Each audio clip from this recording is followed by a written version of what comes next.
This one comes from Becca. Do you think that many local deities in ancient times started out as famous animals, people, or even spirit familiars?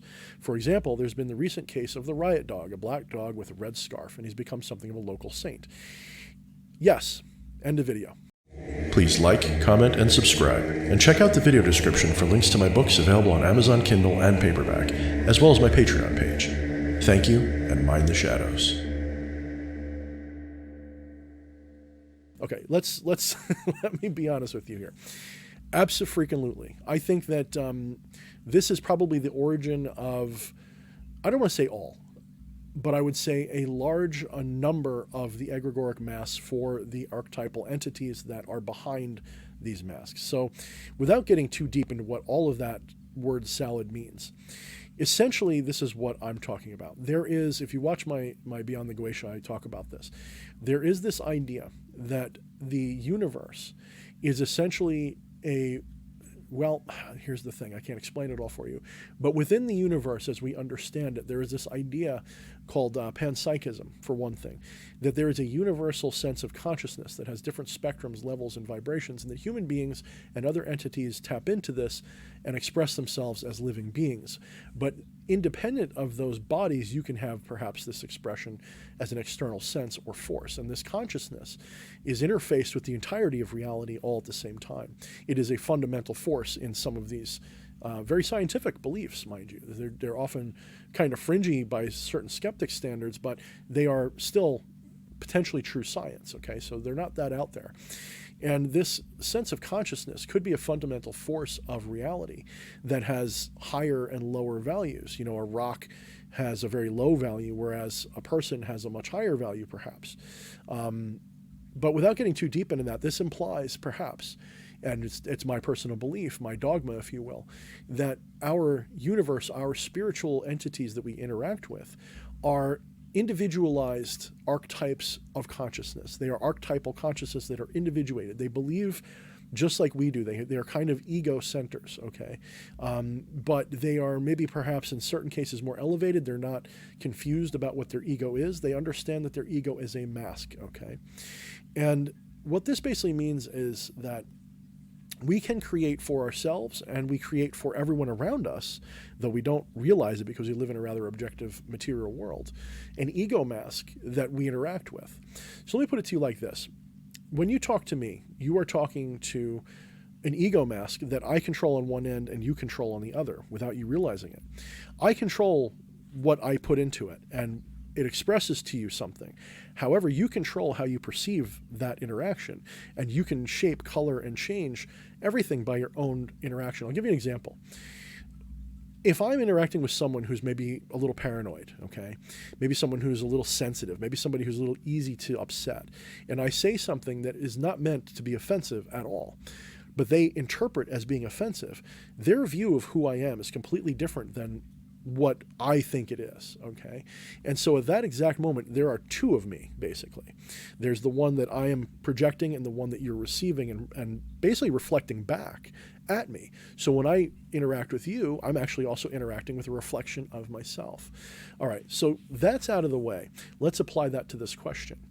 We have these spirits, we'll call ghosts, we'll call gods, we'll call demons, that we also do this with. And we create these masks, these bodies, these interpretations of them. So we'll call them Odin, we'll call them Asmodeus, we'll call them Satan and Lucifer, we'll call them Yahweh, okay? But what they are not those names. Those names are not what they are. Anybody who gets really dogmatic and religious about things is kind of confused and attached to the label and not the substance, not the truth behind the label. They get confused and think that it's kind of like, this has probably happened to you. If someone were to hand you a drink that was in a closed container and you couldn't tell what was in it, and they told you it was, say, cola, and you pick it up and drink it, you will, for a moment, taste cola probably no matter what's in it. Not always, but in a lot of cases. I'm sure you've all had this experience at least once in your life.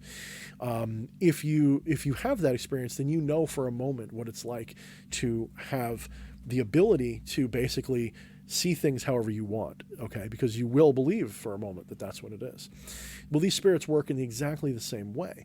You will have an interaction with them that is your own interpretation of them. But what they are, their essence, the truth of what they are, is not what you think it is.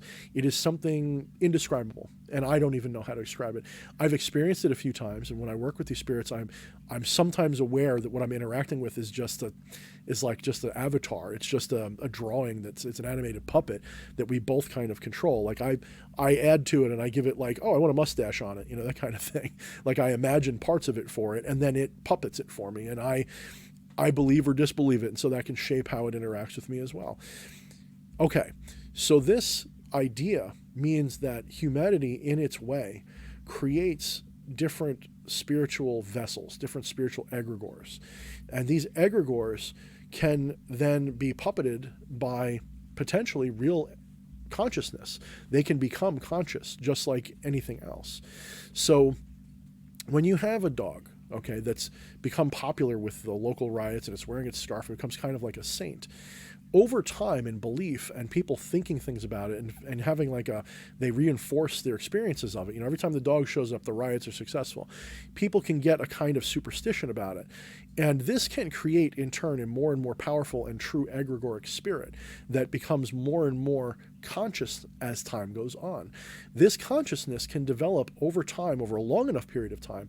It can gain so much identity and pressure, basically, so much reality and truth to itself, so much belief can be focused on it, that it's almost like a star being born. It starts to implode and self-ignite and becomes completely sentient and aware and becomes a true spiritual entity that is individuated. Now, what is required in a lot of these cases, though not all, for a higher entity is that they are archetypal in nature. They represent something that may or may not be within the human sphere of understanding, but is archetypal in nature. It can be light and dark, good and evil, hot and cold, liar versus truth teller, oath breaker versus oath keeper, adversary versus supporter. All these different archetypal features, whether they be psychological, sociological, elemental in nature, sky versus earth, air versus earth, fire versus water. All of these different things can be an archetypal force that can become self-aware. And I would say that they tend to be local in the sense that they're non-local, but they're local in the sense that I think that the way we experience them is the version that we kind of help create by our experience of it. Now, let me put this in another term. Fire becomes an elemental self-aware consciousness because, like the dog, people ascribe to it different beliefs. So we anthropomorphize it. Maybe that's the best way to put it. As we anthropomorphize it, we create this mask that we can interact with in a spiritual sense that can have a two-way interaction. You can interact with the elemental aspect of fire and have it react to you as well. That doesn't mean that you can suddenly necessarily ignite candles with the thought of your mind, although I suppose maybe. I've never seen it done. But that's kind of Hollywood. But you can still interact with the force of fire as what it represents and invoke it into your life and invoke it into your situations and evoke it into your life and inject it into your life stream, your current, and make the energy of fire take hold and do things for you. It can be destructive, it can be constructive, it can do all these different things for you. Same thing with earth, wind, air, etc. You can pull all of these in. Those are four very elemental archetypes. They're very high up on the archetype list, if you will. One could say that there is the one archetype, which is the all, which is the Neoplatonic one or the Tao or whatever you want to call it.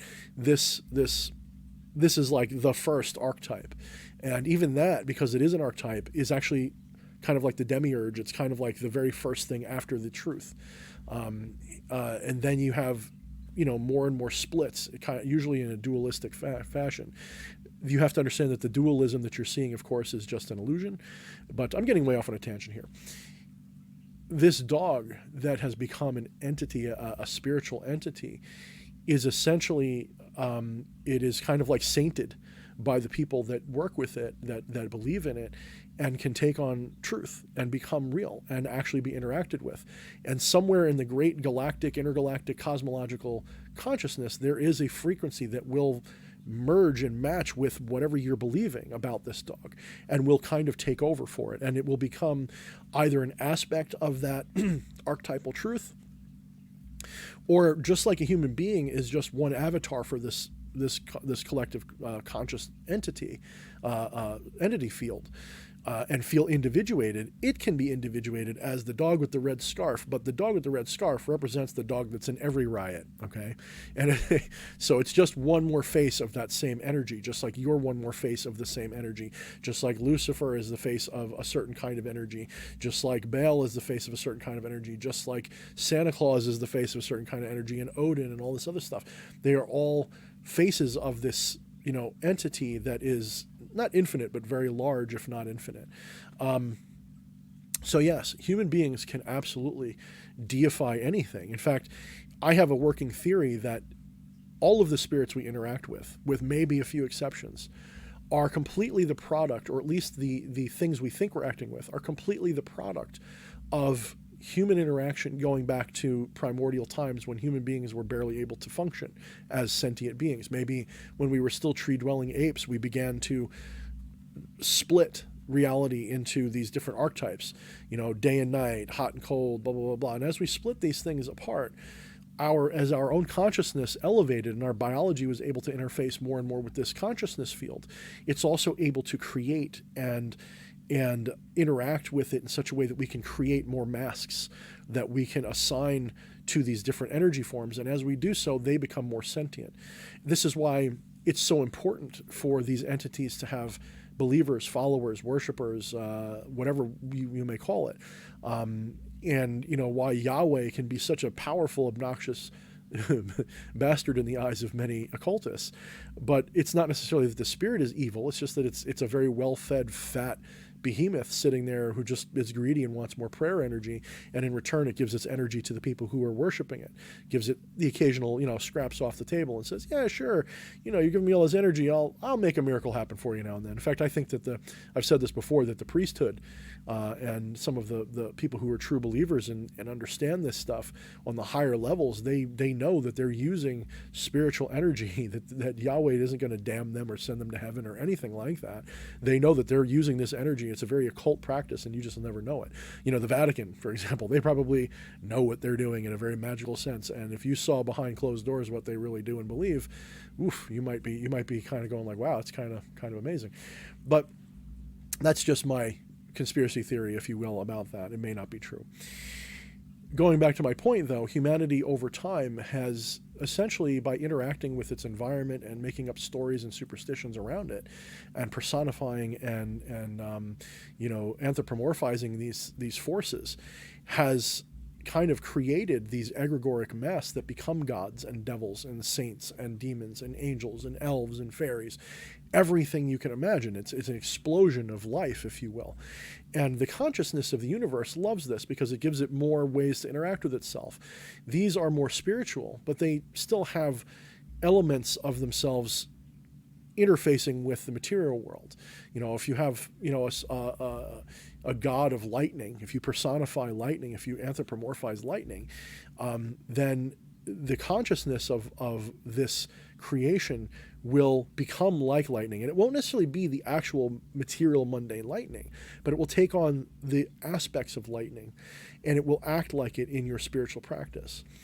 And this sometimes comes down to the question of, where is the dividing line between the spirit world and what you can actually expect to happen in a mundane sense? This is why so much of my magical practice tends to lean towards spiritual interaction and gnosis and understanding and kind of self-help versus thaumaturgy. That doesn't mean I don't practice some forms of thaumaturgy. I just don't put a lot of faith into it. I believe that thaumaturgy is an option, but it's not. Like, you don't use thaumaturgy to make a soda come out of your fridge and go into your hand, okay? In fact, if you were to understand the truth of it, by you walking over and getting that soda can out of the fridge and popping it open and drinking it, that is magic in action. That is the spirit in action. It's just using the mundane forces to do so, okay? And it's not going to make the thing levitate across the room and hand it to you, because so much energy be required, and it's so unrealistic and irrational. It's just not going to do that. It's just not necessary. It's like putting a square peg into a round hole. It's like expecting a star to just turn to ice. It's just not what's going to happen, okay? These things function along mundane rules. They just do. But there is a spiritual interweaving that goes on. And so when you create, Saint Red Scarf the Riot Dog out of your experiences, the dog itself doesn't one day die and wake up a god. Okay, that's probably not going to happen. That dog isn't even aware that you're doing this. However, there's an egregoric spirit that you're creating, fashioning out of this dog that is very real. And maybe when the dog passes on, it will wake up and be like, oh, people made me into a god. That's cool. I'm going to go be a Smurf now, or something, whatever it's going to be next in its next life, which we'll get into when we talk about reincarnation at some point. So I hope this sort of answers your question. I went all over the place with this answer, and I probably didn't answer it the way you were expecting. But yes, the short answer is yes. The long answer is it depends. The longer answer is it's probably not what you think. Anyway, guys, thanks for tuning in, and I hope you guys enjoy this video.